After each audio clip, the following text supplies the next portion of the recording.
Hello, dear students. This is Rahul Agarwal. I am a CFA charter holder, and I am here to give you a brief on the CFA and the first topic that we're going to cover in the CFA curriculum, which is time value of money. So as you are already aware about the CFA program and you have decided to enroll for the program or are in the process of getting into the enrollment of the program, CFA has one of the most respected and dedicated team of professionals who are getting bigger and bigger day by day. This particular topic, which we are going to cover today, is the most important yet the introductory topic. In this topic, we are going to understand some concepts related to money, which we are all concerned about. We are going to have a look at the CFA calculator in this topic, because in the exam, when you take the exam, one of the major challenges or one of the most important things which helps you in overcoming the problems is the CFA calculator. So we will have a look at the CFA calculator as well. So we start with QM because QM more or less gives you an entire idea about how to use the CFA calculator, which is very, very important, especially as a level 1 candidate. You should be thorough with the calculator. So we are going to see some calculator tricks as well. So time value of money. In time value of money, we are going to discuss the different elements or the value of money. As in, if I am investing $100 today with you, if I am investing $100 today with you, and I say, how much interest are you going to pay me on this $100? So you will say, I'll pay you 5% interest. That means what? After 1 year, you are going to pay me how much? 100 plus 5. If I say, today, I have invested $100 for the next 5 years. Then after 5 years, how much is the value of that 100? Each year, that value is going up by 5%. So we'll see all of that. Now, we are also going to have a look at the CFA calculator. So see this.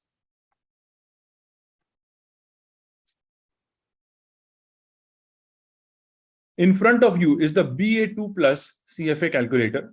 This calculator is your friend for all the 3 levels.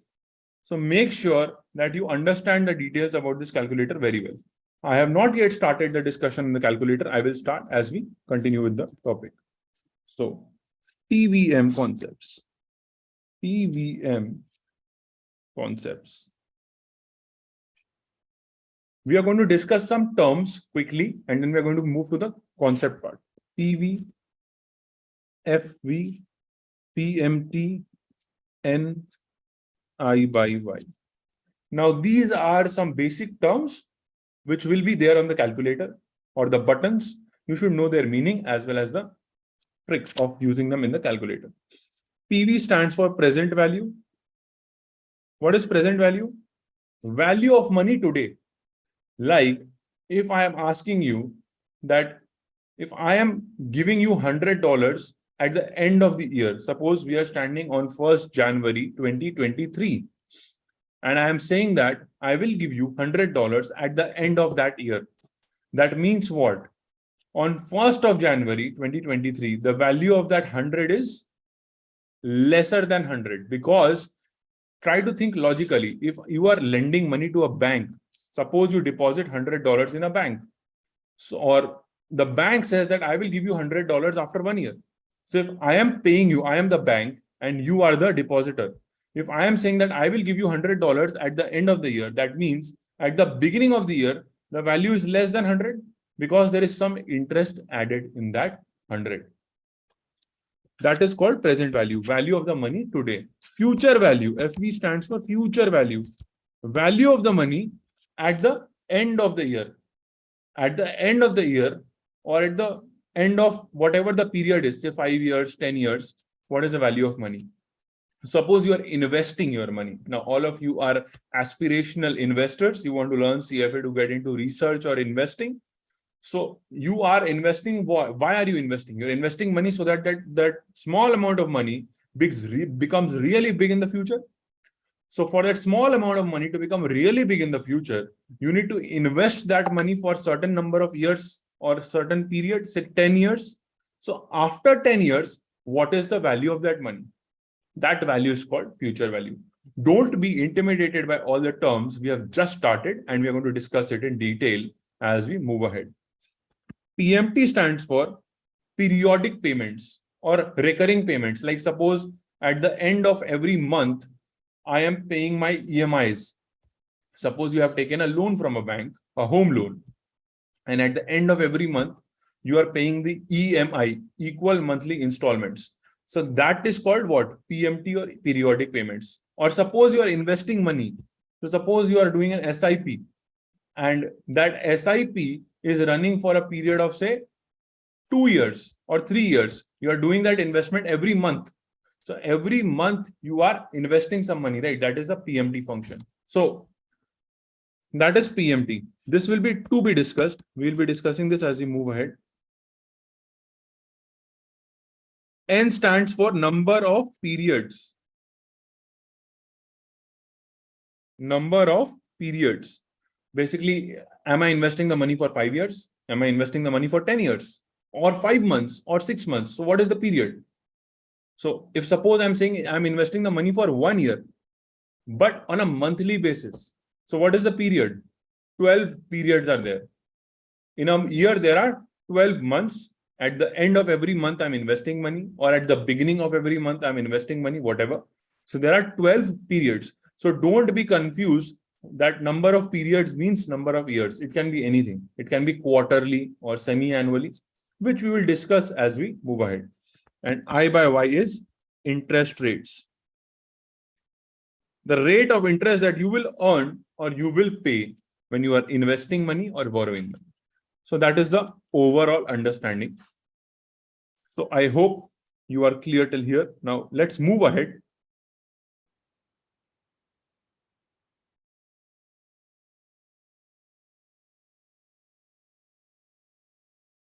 Let's move ahead and understand this in detail.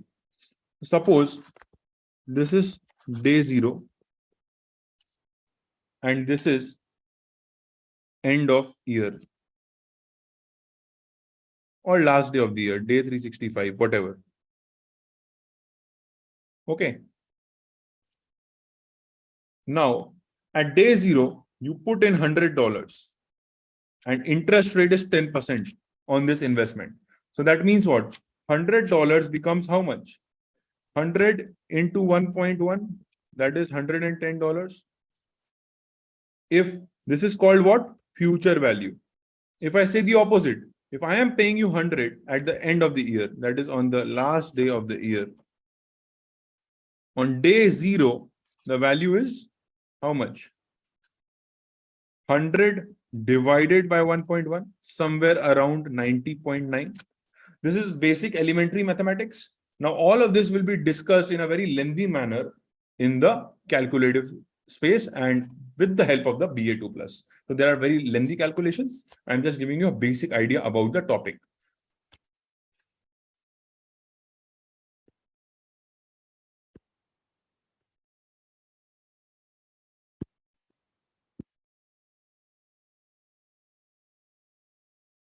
Okay. Now, let's come to an interesting concept called interest rates. Now, this is a very interesting concept and you might have heard about it, read about it, but still there will be lack of clarity because this has never been discussed in a very detailed manner.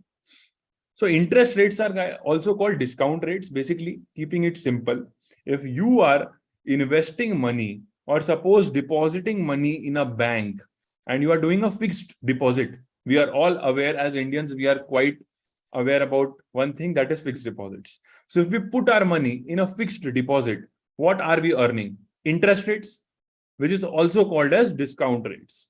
They also call it by another name called opportunity cost. Opportunity cost is simple. Suppose you have $100 with you. I keep using the word dollars because the CFA is a US based exam and all questions come in dollars. Suppose you are investing money and you are investing $100. So when you're investing $100, you are investing but not using it for buying something new. Why are you doing that? You are sacrificing something which you can consume today, maybe a new iPhone or a new Apple Watch, by putting that money in the bank fixed deposit so that you earn an interest. This is called opportunity cost. When you sacrifice something to get something else, that sacrifice is called the opportunity cost.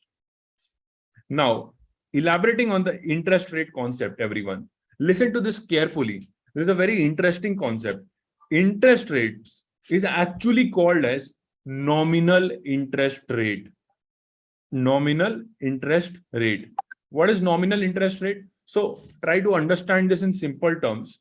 Whenever we are investing money in a bank account or in a mutual fund or in a bond either issued by the government or some corporate like Reliance. Suppose Reliance comes out with a bond and Reliance wants to raise 100 million. Now Reliance will issue bonds where Reliance promises to pay back your money in a 5-year time, and Reliance promises to pay you 10% interest per annum. Okay. So that 10% interest is called the nominal interest rate. Now 10% is the nominal interest rate on bonds issued by Reliance. Bond issued by Reliance. Now, this 10% has a complete breakup, which you need to understand. 10% has come how? So if I say 10%, that 10% contains some risk-free rate. What is risk-free? First, understand risk-free, then we will understand real risk-free and inflation. So we'll go step by step. Real risk-free means the actual return. Like, what is inflation? So all of you have heard about Starbucks Cafe Coffee Day. Now, you must have heard your parents or your elder siblings telling you that when 5 years back, we used to buy a cup of coffee for maybe 100 rupees. And today,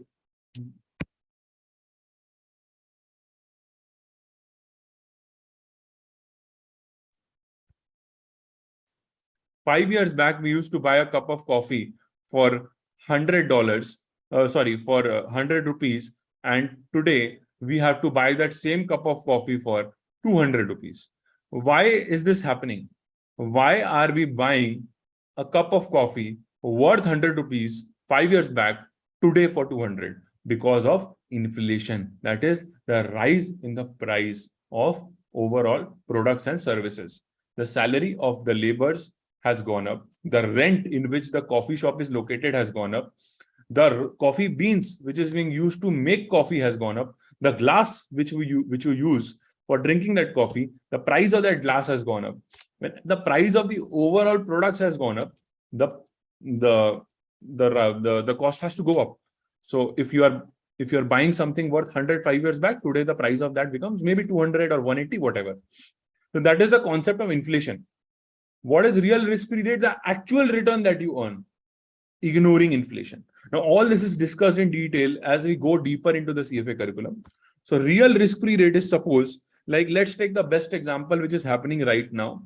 In United States, if you check right now, and the real risk-free rate, which is basically nothing but a 3-month loan taken by the government, as in the 3-month treasury bill, T-bill.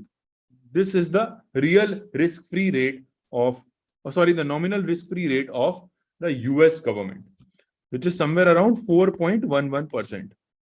So if you invest money or if you keep the deposits with the US government and you buy a 3-month treasury bill, that is, you are lending money to the government basically, you are getting an interest of 4.11%. Okay. Now this is what? The nominal risk-free rate. That means this includes the inflation element of the US bonds. Now, how much is the inflation right now in US? If you check the latest data, inflation in US is 7.75%. Sounds weird, right? But that is the reality. If you are putting money in a US treasury bill, a 3-month, basically why 3 months? Because it matures in 3 months. It's a 90-day treasury bill. You will understand that in deeper when you move into fixed income in the CFA curriculum. So if it's a 90-day treasury bill, that is, you are lending money for 90 days to the government. and you are getting an interest of 4.11%, but the inflation itself in United States is 7.75%. So if inflation is 7.75%, but the inflation 7.75%, but my nominal risk-free rate is 4.1%. Technically, what is the real rate of return? Real risk-free rate. Risk-free, I repeat, not the real total return. The real risk-free rate is 4.1 minus 7.75. It is negative. That means if I'm putting money into a 3-month treasury bill in US, actually the value of that money is going down with time or eroding with time, because inflation is eating the money. Inflation is more than the returns I'm earning. So I have a negative return of somewhere around, let's check, 4.1 minus 7.75, somewhere around 3.65. Negative returns of 3.65. That is, if I invest in a T-bill and I keep that money for 1 year, and without any change in inflation and everything, then my value of money will go down by 3.65%. So that's a very deeper discussion. Usually, we discuss all this in detail as we move ahead, but just to give you a clarity so that you are able to relate with the current scenario. Now, there are 3 more elements in this entire discussion. These 2 are real risk-free rate plus inflation, which gives us the nominal risk-free rate, which is 4.11%, which I just discussed. But as I said, if you are suppose lending money to Apple, so let's take this example. Let's go a bit global. Let's take this as Apple Inc. So obviously, Apple is a corporate. It's not a government bond. So there is a risk. So if you're investing in any company, apart from the government, if you're lending money to anyone else, specifically a company, the money that you're lending to that company involves some risk, because that company, doesn't matter how big it is, can obviously fail. If you see the recent data, a lot of people from Apple are being, from Facebook, I mean Meta, which was called as Facebook, Twitter, or Byju's, they are all being fired. So a lot of layoffs is happening. They're losing business. They're losing market share. Amazon also lost a lot of market share. So when all this is happening, there is a risk if people have lended money to these companies, because if they fail, you will not going to get back your money. So what are the risks? One is default risk. So number 1 is default risk. Default risk is if the company fails and I don't get my money. So I charge an extra return for that. The more risky your business, more default risk premium. Like if I'm lending money to Tesla, so if I don't find Elon Musk quite reasonable with the business decisions, I see a highly risky situation lending money to him, I will charge a default risk premium to him. Second is liquidity risk. Simple. I lend you money, I borrow money from you. I promise that I'll pay you after a year, but I delay in payments. I don't default, but I pay you later than promised. So this is liquidity risk premium. If I see that your company is not a lot of cash rich company, and may do well, may not do well in the forthcoming years, then I will charge you a liquidity risk premium so that I can earn an extra return for the risk of losing liquidity. That is for not being paid on time. Last one is maturity risk premium. What is maturity risk premium? Maturity risk premium simply means longer the duration, more risk is involved. Shorter the duration, less risk is involved. So if I'm lending money to you for 10 years versus I'm lending money to you for 1 year, obviously, if you think intuitively, you know that for a 10-year period, risk is high. So you will ask for a higher premium. So that's the overall discussion on interest rate. And I hope this concept was clear to you. Now, coming to the next part of this particular discussion.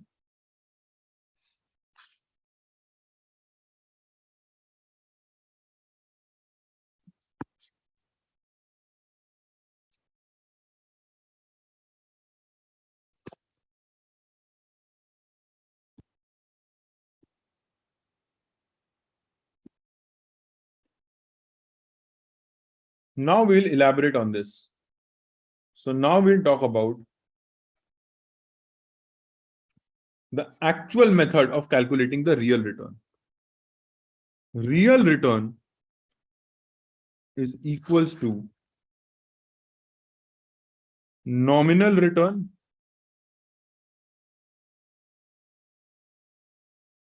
minus inflation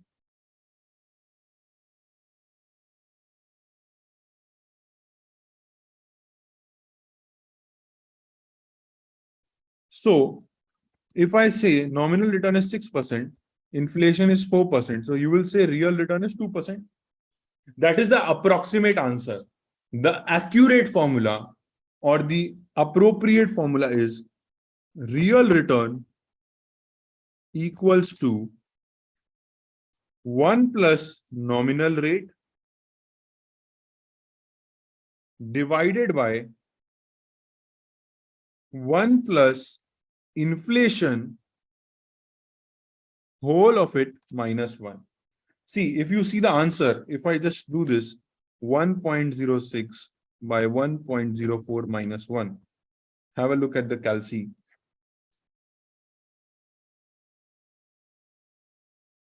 1.06 divided by 1.04 minus 1. This is coming to how much? 1.92%. So approximately 6 minus 4 is correct, but the most accurate formula is by dividing the nominal rate by the inflation rate and deducting the whole thing with 1.92%. That's the accurate formula.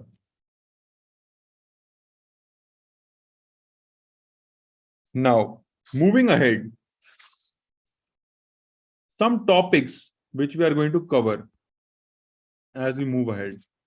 Topics to be covered. Now, the interesting part in CFA level 1 is you build a very, very strong foundation with respect to different financial elements which are not covered in detail in other courses. Like you learn about derivatives, you learn about equity research, basically equity valuation, which is eventually used in equity research. You used about financial statement analysis from an analyst's point, not from an accountant's point. You're not studying financial reporting, you're studying financial statement analysis. Apart from that, you will get a very good understanding on fixed income and ethics. So ethics is very, very important for your CFA exam. Doesn't matter which level you are sitting. So topics that we'll cover: future value of a single sum. So I'm just giving you an index to give you an idea about all the topics that we're going to cover as we move ahead, depending upon the time we have. Compounding frequency, present value of a single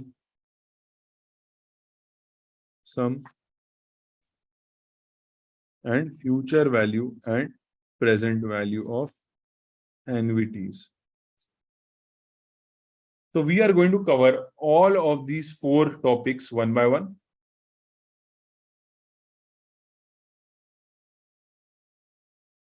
So let's start with future value of a single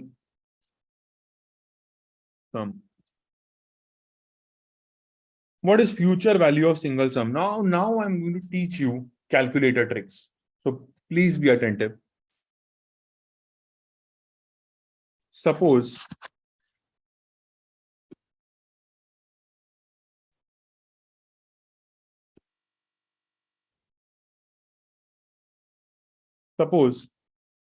this is day 0, end of 1 year, end of 2 years. Okay, 100 I am investing today. So what is 100? The present value. The present value. I'm investing 100 for suppose 1 year. So how much 100 becomes at the end of 1 year? Suppose at the rate of 10%. 10% means what? Into 1.1, 100 becomes 110. Now I reinvest this 110. This is called compounding. Compounding means what? When you have invested 100, 100 becomes 110, and then you reinvest that 110.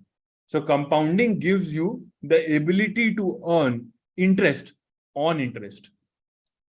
So 110 becomes 121 into 1.1 basically.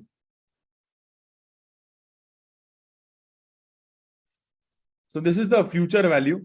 So what is the formula approach?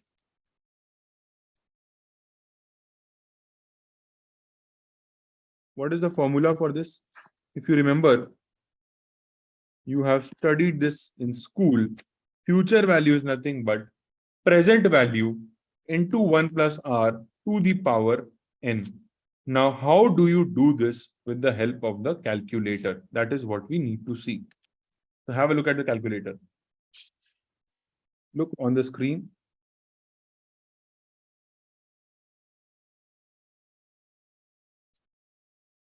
Put n as 2. How many years? For how many years have I invested? 2 years. So n, number of periods is 2. What is the interest rate, everyone? Interest rate is 10%. So put 10 as I by y, interest rate.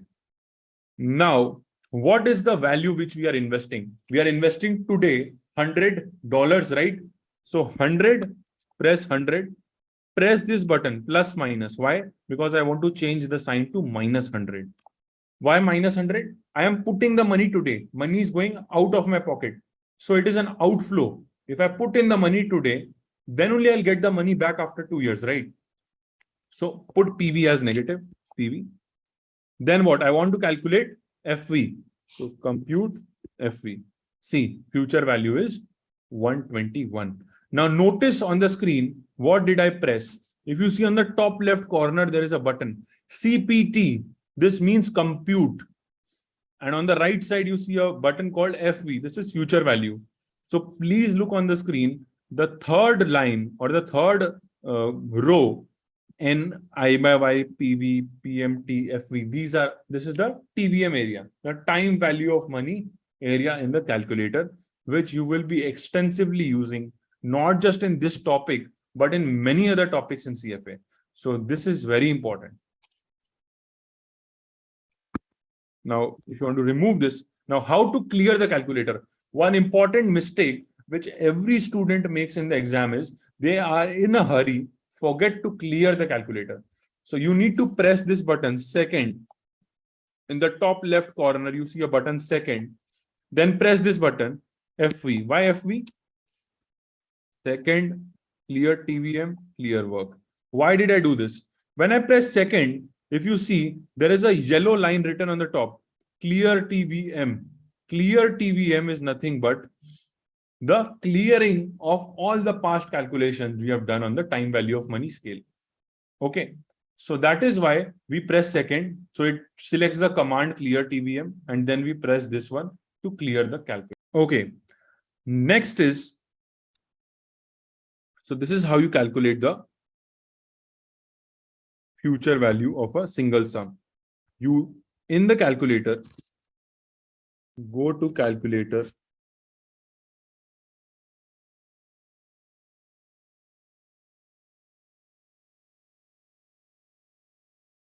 n number of periods equals to 2.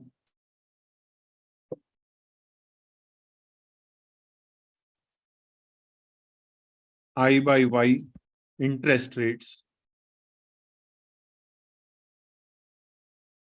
10%, PV present value minus 100, FV compute 121. So this is how you use the calculator to find the future value. Similarly, we will learn how to calculate present value, N, I by Y, anything. With the help of calculator, you can calculate anything in seconds. All right. So let's move ahead.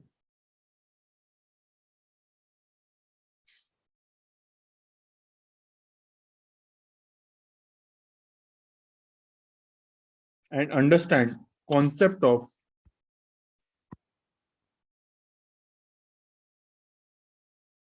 concept of compounding frequency.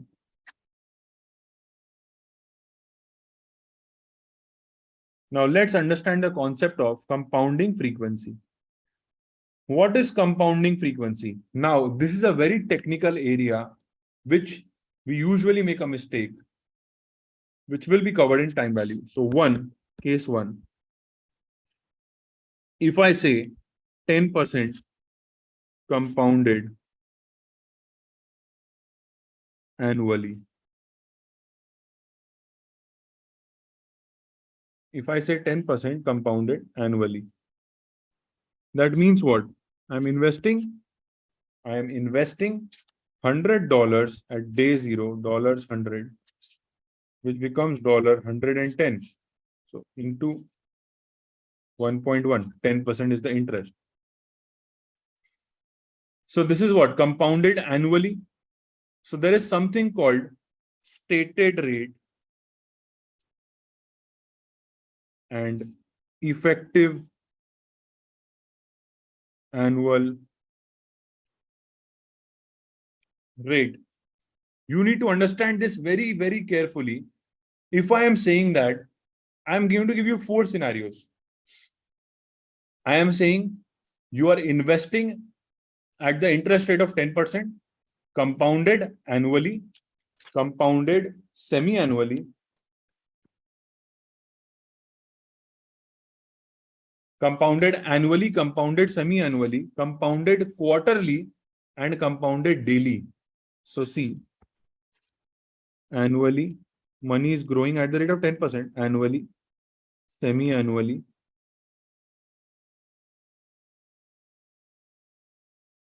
quarterly, monthly, daily. So when we are compounding annually, that means what? My $100 is growing at the rate of 10% for the year. That means I invest $100 today and I get 110 at the end of the year. Okay, 100 into 1.1. Semi-annually means when I'm investing the money, but it is growing semi-annually. That is in every 6 months. In every 6 months, I am going to get interest. That basically means semi-annually,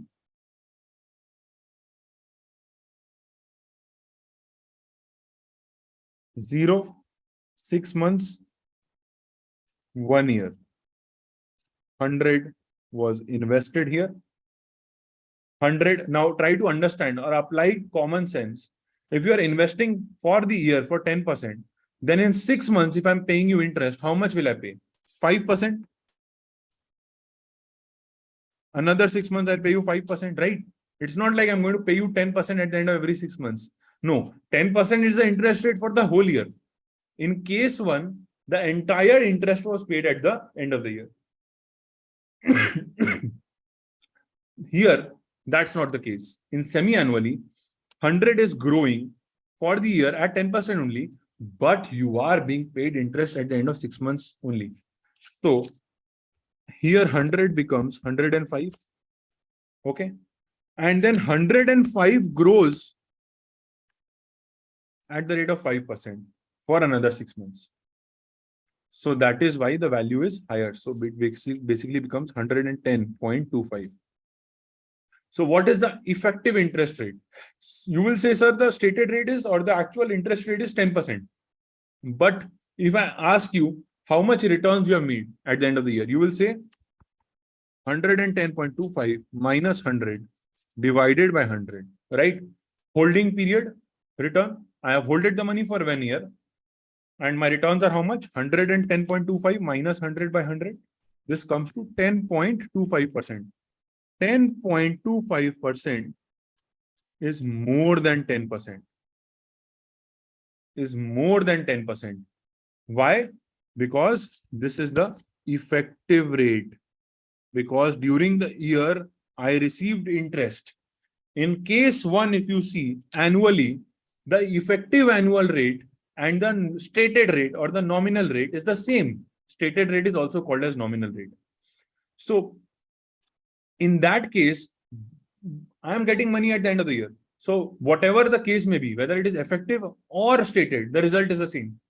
But when I'm saying that, no, your interest is being paid in 6 months' time, then in that case, you are being paid in the middle of the year a certain portion of interest, right? So when you reinvest that money grows. That money grows. Now, that is why the effective rate is coming to be higher than the stated rate or the nominal rate. Similarly, in quarterly, we will apply the same logic. Suppose it is quarterly. So 3 months, 6 months, 9 months, 12 months, 0. Money will keep growing at the rate of how much? 10% divided by 4 is how much? 2.5%. So 100 will grow by 1.025. Whatever number comes here, it grows by another 1.025. So eventually, what is the answer?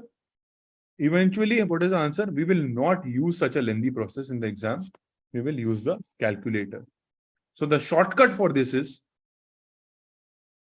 if you see over here, there is a button 2 in the calculator on the screen, and there is something written on top of that button, ICONV. It is called interest rate converter. ICOV.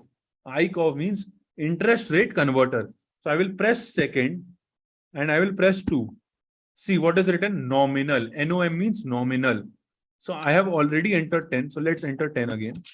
I will press enter. My nominal rate is 10%. I want to know the effective rate, because in exam we don't have so much of time to draw a line and calculate one by one. CFA Institute is not interested in making you do all that. So see, what is the compounding frequency? The money is quarterly means what? There are 4 periods in a year. Quarterly means what? There are 4 periods in a year. So I will press 4 and I will press enter. Now go up, press the up arrow. See what is written here? EFF. EFF means what? EFF actually means effective annual rate. So the calculator calls it EFF. Press compute. See, you are getting 10.38. Let's change this compounding frequency. Let's make it 2. Suppose let's make it semi-annually. Now let's check. See, it is coming to how much? 10.25, if you can see on the screen. So with the help of this trick or this simple calculator trick, we can very easily calculate these percentages without any clumsy or lengthy process. So please remember this trick.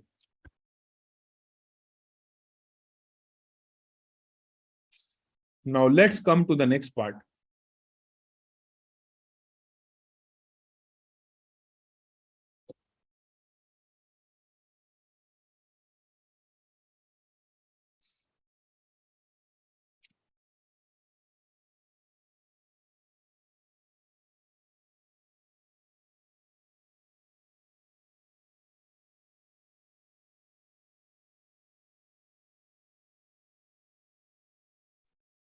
Now let's come to a simple concept of annuity.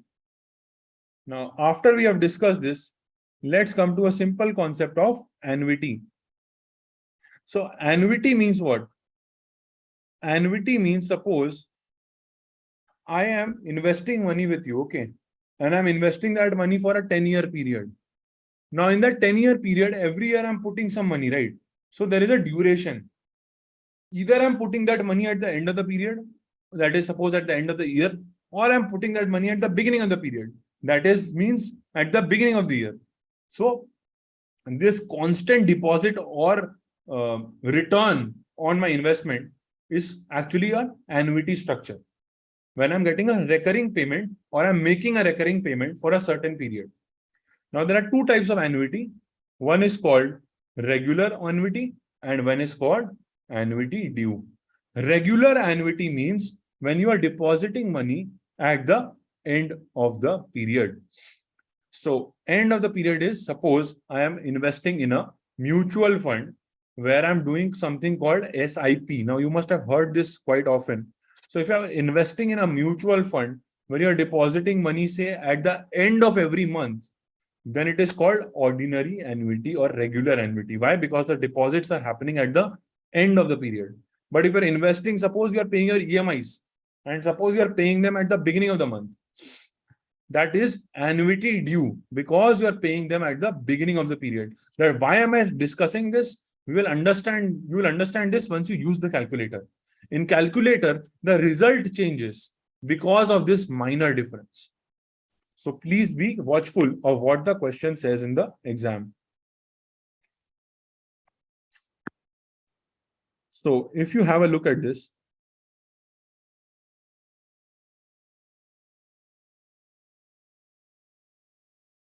there is something called future value of an ordinary annuity. So what is the future value of 3,200 end of year payments if the interest rate is 10%? What is the future value of $3,200 end of year payments if interest rates is 10%? So see the tree. Earlier, what did we discuss? We discussed single payment. I deposit 100 today, I get it back after 5 years. Here I'm saying no, I'm depositing 200 at the end of 3 years. So 0, 1, 2, 3, 200, 200, 200.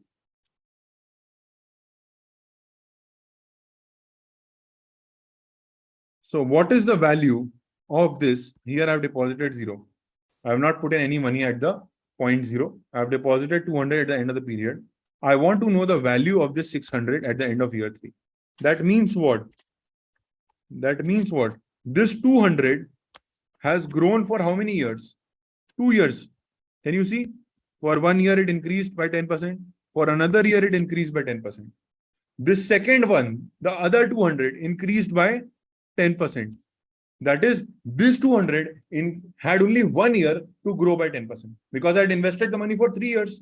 So from end of 1 year, 200 increased by 2 years. That is from end of 1 year to end of year 2 and end of year 2 to end of year 3. Whereas in case of the next one, that is at the end of year 2, my $200 increased for 1 year only. Whereas in the final year, the last $200 did not get the opportunity to compound because that is the year when I take back my money. So 200 into 1.1 square. This is 200 into 1.1. So let's put it this way. Calculator 200 into 1.1 into 1.1. 242. 200 into 1.1. 220. This will become 220 and this is 200 as it is. So my $600 investment, which I did in a structured manner in a 3-year period, became how much? 462, 862. Sorry, 662. $600 became $662 over a period of 3 years. This is called ordinary annuity. Why ordinary? If you notice, the money was invested when? At the end of the year, not at the beginning of the year. This is the end of the year, end of the year, end of the year. So that's the overall discussion on ordinary annuity. What is annuity due? Let's take the same example with slight change. Here, I am investing the same 200, but at the beginning of the period. So $200, $200, $200. This is how it is invested. See, in the last year, there is no investment because we started investing right from day one. So at the beginning of year 1, I invested. At the beginning of year 2, I invested. At the beginning of year 3, I invested. So end of year 1 is actually what? Beginning of year 2. End of year 2 is actually what? Beginning of year 3. Can you see this, everyone? This is beginning of year 3. This is beginning of year 2. This is beginning of year 3. And this is beginning of year 1. So I invested at the starting. So now notice something.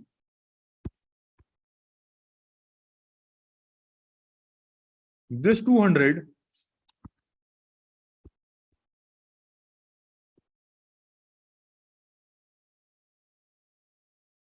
this 200, sorry.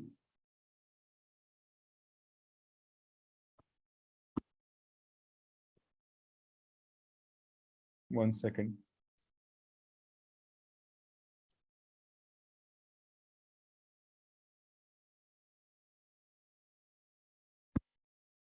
Yeah. This 200 becomes or grows for how many years? 1, 2, 3. This 200 grows for 3 years, so 200 into 1.1 cube. This 200 grows for how many years? 2 years. And the last one grows for 1 year. So in this case, the value has grown for a longer period compared to ordinary annuity because the money was invested earlier. So it got a longer time to compound. Now, if I apply the same logic, my number will be, whatever the number comes, will be more than 662. So now let's straight away go to the calculator. Everyone, look on the screen. First, we will calculate the 662 using ordinary annuity. So 200 plus minus PMT, 3 number of periods, N, 10 I by Y, 0 PV, present value 0, compute FV. See 662. 662. This is ordinary annuity. What if it is an annuity due?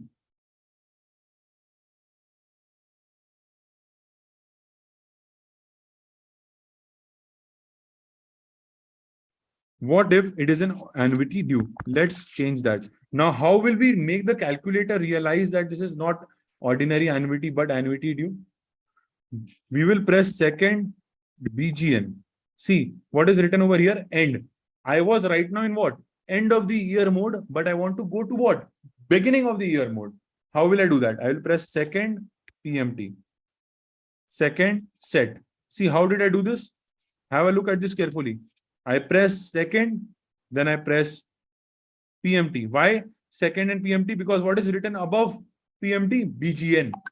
So if I want to change this to end, I press second, enter. If I want to change this back to begin, second, enter. So now it is in BGN mode. Now let's do it again. 200 plus minus PMT, 3 N, 10 I by Y, compute FV. See this. The number is not 664, it is 728. So this is high because of annuity due. So that's all about it from my side with respect to the present value and future value of annuity due and ordinary annuity. I hope to see you all in class and we'll discuss all these concepts in detail in the CFA curriculum. Enjoy your studies. Have a nice day. Thank you.